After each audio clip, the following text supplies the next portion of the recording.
बाबा भलकू को समय समय पर याद किया जाता है। उनके द्वारा प्रदेश के लिए किए गए योगदान आम जनता तक पहुंचाने के लिए हिमाचल साहित्य संस्कृति व पर्यावरण मंच द्वारा साहित्य यात्रा और संवाद किया जाता है। अंग्रेजी हुकूमत में भी अपनी प्रतिभा को मनवाने वाले बाबा भलकू की स्मृति में शिमला कालका ट्रैक पर रेलवे में सफ़र के दौरान कहानी, संस्मरण, कविता व संगीत के शस्त्रों के साथ उन्हें याद करेंगे, जिसमें स्टेशनों के नाम से कहानी, संस्मरण, कविता और संगीत के सत्र तय होते हैं।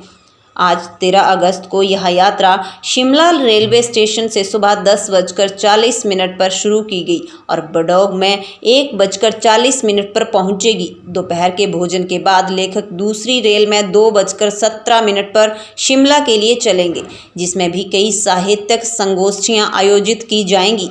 शिमला स्टेशन पर यह यात्रा सायं 5:30 पर पहुंचेगी।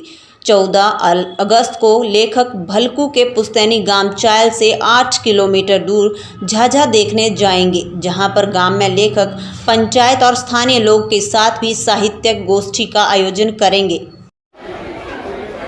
ये हमारी चौथी यात्रा है, बाबा भलकू स्मृति कालका शिमला रेल यात्रा, और हमारी जो संस्था है हिमालय साहित्य संस्कृति एवं पर्यावरण मंच, उसके बैनर में यात्रा हो रही है। और इस बार इसमें जो नया है वो बाहर से 15 लेखक हैं, थ्रू आउट इंडिया से अलग अलग शहरों से 15 लेखक आए हुए हैं, और बाकी हम लोकल जो मंच के सदस्य हैं और हिमाचल के लेखक इसमें शामिल हैं। तो ये हमारी ये जो यात्रा है ये भलकू की स्मृति में और उन मजदूरों की स्मृति में जिन्होंने पहाड़ों में इतना काम किया है और बिना मशीनों के वो काम करते थे। तो हमारी यात्रा यहाँ से बड़ौग जाएगी और जिसमें साहित्य के बहुत से सत्र होंगे उसमें साहित्य के, और फिर बड़ौग से वापस शिमला आएगी। अच्छा, कल का जो दिन है, कल हम जो भलकू का गांव है चायल झाझा, ये यात्रा हम बसों में वहाँ जाएंगे और भलकू के परिजनों को भी मिलेंगे, गांव के लोगों को भी मिलेंगे और उनके उस पुश्तैनी घर को भी हम देखेंगे। ठीक है सर।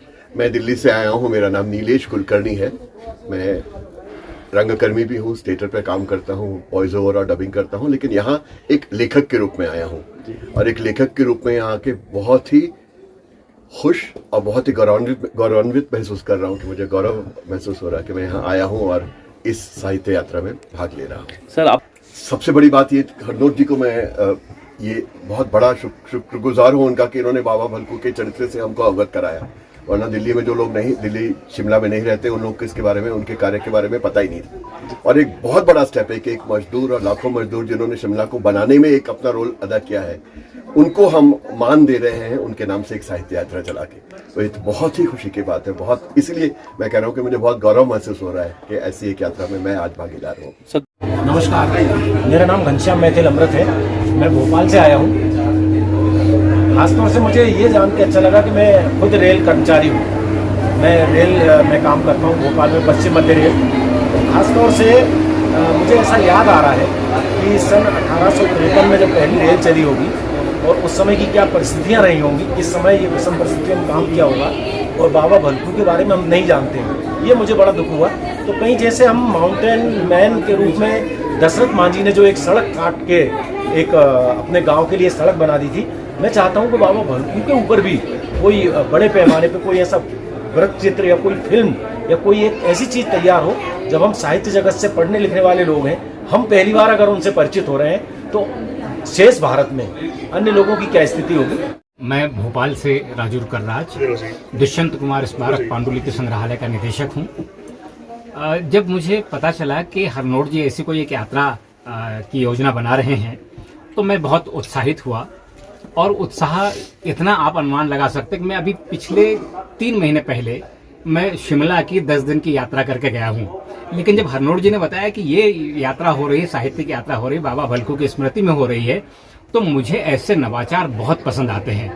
और ये सिर्फ इसलिए पसंद नहीं आते कि मैं इसमें भागीदारी कर रहा हूँ, बल्कि ये हमारे लिए एक प्रेरणा भी है कि हम अपने अपने स्थान पर अगर इस तरह के कोई लोग हैं जिन्होंने काम किया है, भूले बिसरे हैं, जिनकी स्मृति लोग लगभग विस्मृत कर जा रहे हैं, तो ऐसे लोगों को हम याद करें और इस तरह की यात्राएं करें, तो ये हमारे लिए एक बहुत बड़ी उपलब्धि है। मैं राकेश रेणु हूँ, लिखता हूँ।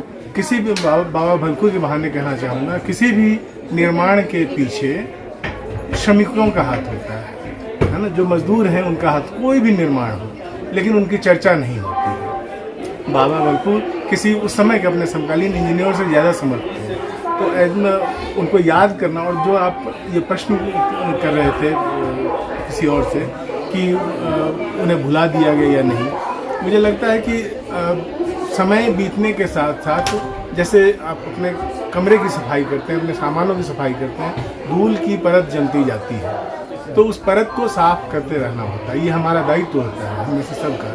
तो जो भी विद्वत समाज है, जो भी समाज के लिए सोचने वाला है, जो भी संस्कृति कर्मी है, उसका ये दायित्व बनता है, व्यवस्था का तो बनता ही है कि उस धूल को साफ करता रहे, उन स्मृतियों को बनाए रखे जो इतिहास हमें आगे बढ़ने के लिए प्रेरित करती है।